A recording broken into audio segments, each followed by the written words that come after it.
எப்போவுமே சாட்டர்டே, சண்டேஸ்னால் வந்து ஃப்ரீயாக ஜாலியாக இருப்போம். காலையில் எழுந்திரிச்சு இன்றைக்கி வந்து பாப்பாவுக்கு வந்து பேரண்ட்ஸ் டீச்சர்ஸ் மீட்டிங் இருக்குது. இது வரைக்கும் ஒரு மீட்டிங் கூட அட்டன் பண்ணல. எல்கேஜியோடு சரி, சில சுச்சுவேஷன்ஸ் அதனால எக்ஸாம் லீவ் போட்டு ஊருக்கு போயிடுவோம். இல்லாட்டி பேரண்ட்ஸ் டீச்சர்ஸ் மீட்டிங்க்கும் போக முடியாமல் போயிடும்.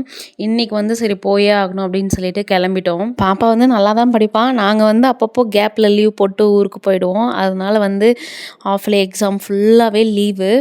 எக்ஸாம் எழுதலைன்னு ஃபீலிங்ஸ் இருந்தாலும் மற்றபடிக்கு வந்து பாப்பா வந்து சூப்பராக படிப்பாள். பெண்டிங்கில் இருந்த எல்லா சைனும் வந்து போட்டு வந்தாச்சு வீட்டுக்கு. என்னடா காலையிலேருந்து ஃபுல்லாக அலாமே இருக்குது அப்படின்னு நினச்சிட்டு இருந்தேன். பாஸ் வந்ததும் பாப்பாவோட பெட்ஷீட் வந்து ஆல்ரெடி லைட்டாக கிழிஞ்சிருந்தது. அதை வந்து கிழிச்சிட்டாரு. அவளுக்கு வந்து ஹேரியில் கட்டுற அந்த தொட்டியில் தூங்கி பழக்கம். சரி அதை மறக்க வைக்கணும்னு சொல்லிட்டு மெலிசா பெட்ஷீட் கொடுத்து வச்சுருந்தேன்.